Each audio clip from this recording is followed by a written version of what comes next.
operation, boots on the ground, what should be done to finally eliminate this regime? Well, that's what I've been telling the Americans and others, that the people of Iran are the boots on the ground. You don't need to deploy your troops. But for the boots on the ground, meaning the people, to have a chance to return to the streets, they need minimal protection.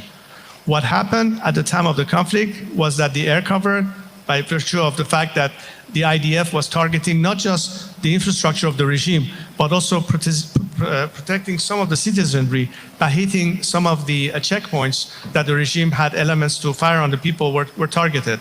That stopped all of a sudden. Then the internet blackout occurred and the regime proceeded into killing thousands of Iranians, not to mention the fact that we have had a continuation of executions in Iran all this time. While there's been a so-called ceasefire, but the regime has never stopped its war against its own citizenry. From January to this day, we had over 680 executions. In the last 2 weeks, 50 people have been executed in Iran. I think part of the pressure that the Western world can bring is to demand one very important element that is missing in the so-called negotiation. The people of Iran are not represented at these negotiations. 40,000 Iranians have not died for the Strait of Hormuz or for a nuclear deal.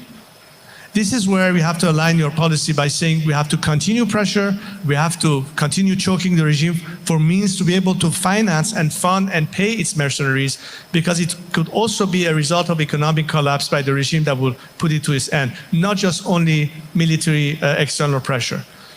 But the best way to avoid having to commit boots on the ground by foreign forces is to help the Iranian people play that role, provided that you give them that added support. So we need aerial cover, we need internet connectivity, we need some means of giving the people the means to actually take the next step and internally bring the regime to its knees. Also, what's important is consistency in messaging, not confusion. When you have confusion, it is hard to expect elements who want to defect to our side not to hesitate, because they're not sure how committed you are to put an end to this regime. But if the people knew that this time is for real, if the defectors know that there is going to be an imminent collapse, that facilitates the defection, that emboldens the people, that further weakens the regime that is only fragmented internally, to hope that they can survive that, and that would just facilitate the transition to change. Change has to occur, and by regime change I mean complete change, not partial change. This regime will never be able to adapt itself to an honest partner. You cannot trust them.